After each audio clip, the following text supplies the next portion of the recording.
आज हम आप लोग के सामने एक नए वीडियो के साथ प्रस्तुत हुए हैं। हमारे बच्चों की मांग थी कि मैम जो सिलेबस में परिवर्तन हुआ है अर्थात जो पाठ्यक्रम में बदलाव हुआ है उस पर आप एक वीडियो बनाइए।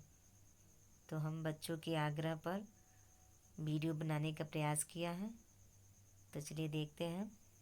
आप देख सकते हैं फ्रंट पेज पर आपको दिख रहा होगा कि कक्षा 12 2020-21 कोविड-19 महामारी के कारण 30% कम हिंदी विषय में जो पाठ्यक्रम है अर्थात नए पाठ्यक्रम हैं उसमें क्या बदलाव हुए हैं उसे हम देखेंगे।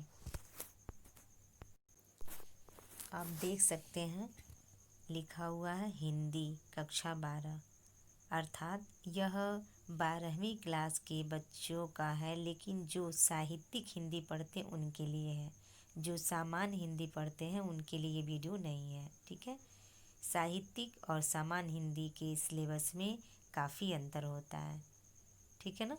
तो चलिए देखते हैं साहित्यिक हिंदी में 12वीं क्लास के बच्चों का क्या बदलाव हुआ है। हिंदी विषय में लिखा हुआ आप देख सकते हैं 100 नंबर का आपका पूर्णांक रहेगा। ठीक है, कोविड-19 महामारी के कारण शैक्षिक सत्र 2020-21 में समय से विद्यालयों में पठन पाठन का कार्य न हो पाने की स्थिति में सम्यक विचार उपरांत विषय विशेषज्ञों की समिति द्वारा निम्नवत 30% पाठ्यक्रम कम किए जाने की अनुशंसा की गई है। ठीक है ना। तो चलिए देखते हैं। पहले गद्य को देख लिया जाए कि गद्य में कितने लेसन हटाए गए हैं। तो आप देख सकते हैं 3 पाठ को हटाया गया है। पहला है जैनेन्द्र कुमार जी का, जिनका पाठ है भाग्य और पुरुषार्थ। भाग्य और पुरुषार्थ आपके सिलेबस से हटा दिया गया है अर्थात नहीं पढ़ना है। कन्हैया लाल मिश्र प्रभाकर जी का जो है रॉबर्ट नर्सिंग होम, ये भी आपको नहीं पढ़ना है। रॉबर्ट नर्सिंग होम को भी नहीं पढ़ना है। ठीक है। हरिशंकर परसाई जी का जो निंदा रस है ये भी आपके सिलेबस से हटा दिया गया, ये भी नहीं आपको पढ़ना है। तो भाग्य और पुरुषार्थ, रॉबर्ट नर्सिंग होम, निंदा रस, ये तीनों आपके सिलेबस से खत्म कर दिया गया, हटा दिया गया है। अब आप देख सकते हैं कथा साहित्य में 2 हटा दिया गया। एक भीष्म साहनी जी का जो है खून का रिश्ता और एक शिवानी जी का लाठी, 2 हटाया गया है। खून का रिश्ता और शिवानी जी का लाठी। कथा साहित्य का मतलब कहानी, 2 कहानी आपको नहीं पढ़ना है। अब आप आ जाइए काव्य हेतु निर्धारित जो पाठ्य वस्तु है उसको देखा जाए।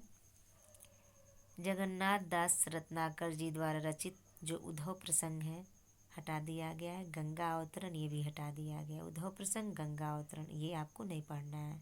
ठीक है। फिर नीचे देख सकते हैं मैथिली शरण गुप्त जी का कैकेयी अनुताप और गीत, ये दोनों नहीं पढ़ना है। जयशंकर प्रसाद जी का गीत ये भी नहीं पढ़ना है। सूर्यकांत त्रिपाठी निराला जी का जो संध्या गीत है ये भी नहीं पढ़ना है। सुमित्रा नंदन पंत जी का जो परिवर्तन है ये भी नहीं पढ़ना है। रामधारी सिंह दिनकर जी का जो पुरुरवा और उर्वशी ये दोनों जो पाठ है वो नहीं पढ़ना है। एक बार फिर देख लीजिए। रत्नाकर जी का उद्धव प्रसंग नहीं पढ़ना है, गंगा अवतरण भी नहीं पढ़ना है। गुप्त जी का कैकेयी अनुताप भी नहीं पढ़ना है और गीत भी नहीं पढ़ना है। प्रसाद जी का गीत नहीं पढ़ना है। निराला जी का संध्या सुंदरी नहीं पढ़ना है।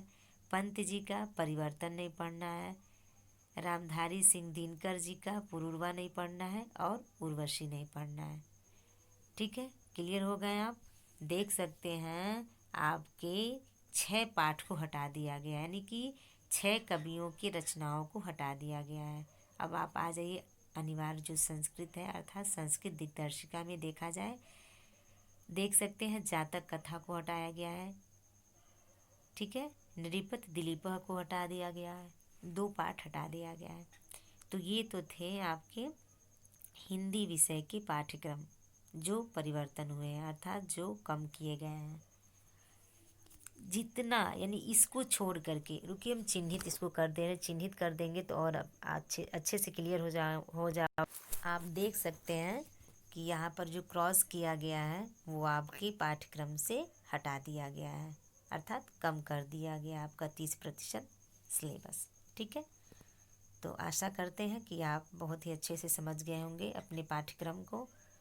बाकी यानी कि इन शीर्षक से जो बचे हुए शीर्षक यानी कि इन पाठों के अलावा जितना भी आपके सिलेबस में है वो सब आपको पढ़ना है, बस इतना ही समझिए। ठीक है ना, तो चलिए अब हम आगे बढ़ते हैं।